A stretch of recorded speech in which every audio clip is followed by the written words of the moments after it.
بسم الله الرحمن الرحيم، الحمد لله والصلاة والسلام على رسول الله. السلام عليكم ورحمة الله وبركاته جميعا. هذه رسالة من رسائل نبت مكاني اللي أسأل الله سبحانه وتعالى أن يكون نفع بها وأن ينفع بها طالما هي متوفرة إن شاء الله. تقبل الله منا ومنكم جميعا، وكل عام وأنتم بخير. سأحاول أن أوجز الرسالة لأنه فيها معاني كثيرة والتفصيل فيها يطول، ويمكن يكون في عندكم أسئلة كثيرة متعلقة بما سأقوله. أنصح أن ترجعوا إلى الرسالة بين الحين والآخر. ستذكركم بأشياء كثيرة ممكن تكون موجزة، لكن كما قلت تفصيلاتها كثيرة في الحياة. باختصار يا شباب، الحياة عبارة عن ألم ولذة، تعب وراحة. ربنا سبحانه وتعالى عملها بهذه الطريقة. ما في لذة ما بيسبقها ألم، ما في ألم ما يؤدي لاحقا إلى لذة، إذا استطعنا أن نتفهم هذا الألم وهذا التعب. البعض يريد الحياة كلها لذة، هذه الجنة وليست الدنيا. أما في الدنيا والذين جاهدوا فينا لنهدينهم سبلنا. في سورة المزمل: إنا سنلقي عليك قولا ثقيلا. طيب ليش ثقيل؟ مثل الأحمال الثقيلة، مثل الوزن الثقيل، مثل الرياضة اللي قد تكون ثقيلة على الجسد لكنها بعدين بتخفف الحياة. طه ما أنزلنا عليك القرآن لتشقى. إذا الدين، الإسلام، العلم، أشياء كثيرة نفعلها قد تكون في ظاهرها في البداية متعبة، ولكن الدراسات، الإحصاءات، الأبحاث، علم النفس، الصحة النفسية، كلها تتفق على أنه الإنسان لازم يتحمل شيء من التعب حتى يحصل على لذة حقيقية. عندنا خيارين يا شباب: أن تكون من اللي في الأعلى أو أن تكون من اللي في الأسفل. اللي في الأسفل حالته مثل ما أنتم شايفين، حالة كثير من الناس يتمنوها، بما في ذلك الكبار.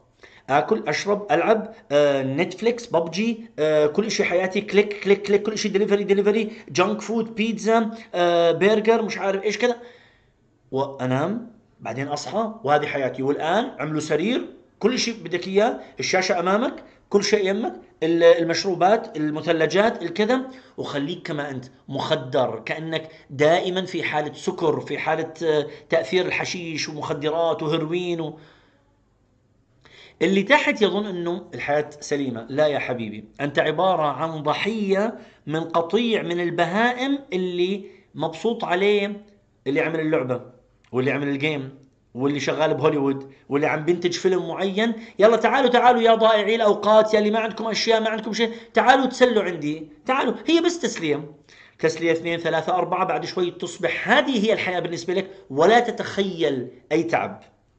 راحة لكن بعدين تعب جسمي. اولاد صغار عم بيطلع لهم كرش. صار في عندنا اولاد صغار: ماما ما صعب، احكي لفلان، طب ممكن اجيب لك يعني كأس الماء من المطبخ بالدليفري مثلا. اللي فوق رياضة، اولويات، صلاة، بر والدين، يقرأ، عنده ورد يومي، خرج من رمضان وقد تعلم انه اقل القليل ركعتين مع وتر قبل النوم، صفحة من القرآن يوميا مع تفسيرها.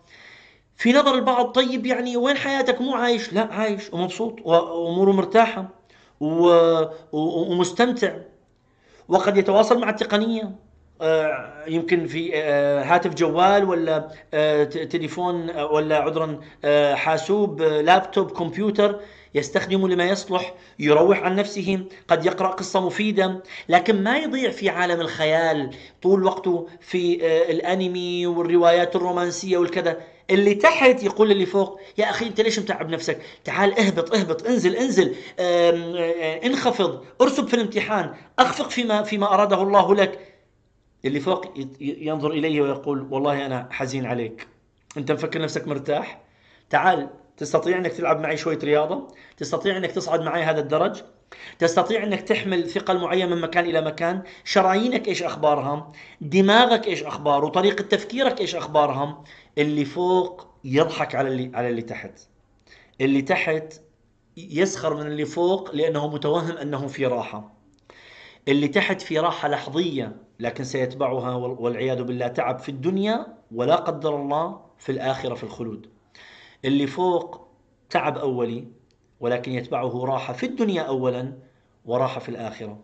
اسألوا أنفسكم يا شباب: هل تريدون أن تكونوا من أهل التعب الأبدي ولا من أهل الراحة الأبدية؟ وبالمناسبة، الراحة مش بس في الآخرة، الراحة الآن. اسألوا شخص بيلعب رياضة، اسألوا شخص تعب في الدراسة، تعب في بحث، تعب في أنه نعم يمكن يطيع والديه رغم أنه يكون الأمر على حساب هواء أحيانا، تعب وهو يبتعد عن صحبة معينة، اسألوهم الراحة اللي تحصلوا عليها لاحقا. واسألوا ناس ضيعوا 100 ساعة، 200، 300 آلاف الساعات على جيمز وجيمرز ويوتيوبرز سخيف وكذا، ينظر إلى الخلف ويسأل نفسه ما الذي استفاده الآن، إيش اللي معه مما سبق. في حين هذاك راح يقول لك عندي معلومات وعندي مهارات اجتماعية وعندي صبر وعندي قوة تحمل وعندي كذا. والذين جاهدوا فينا لنهدينهم سبلنا. إنا سنلقي عليك قولا ثقيلا، لكن هذا القول الثقيل راح يخليك أخف وأريح في الدنيا وفي الآخرة. أسأل الله سبحانه وتعالى أن تكون حياتكم كلها راحة، لكن هذه الراحة تتطلب تعب، وإن كان أولي ومتعب شوي. كيف نفعله؟ هذا يمكن في تفصيل، ولكن هذه رسالة سريعة حبيت أوجهها للجميع من اليافعين واليافعات طبعا، وحتى الكبار والصغار. أسأل الله أن يجعلنا من أهل الراحة في الدارين، في الدنيا وفي الآخرة، وأن يصبرنا على هذا التعب ويشعرنا بلذته. أسأل الله لنا ولكم ذلك. تقبل الله مني ومنكم، يعني أعتذر على هذه الإطالة، أسأل الله أن ينفع بها. والسلام عليكم ورحمة الله وبركاته.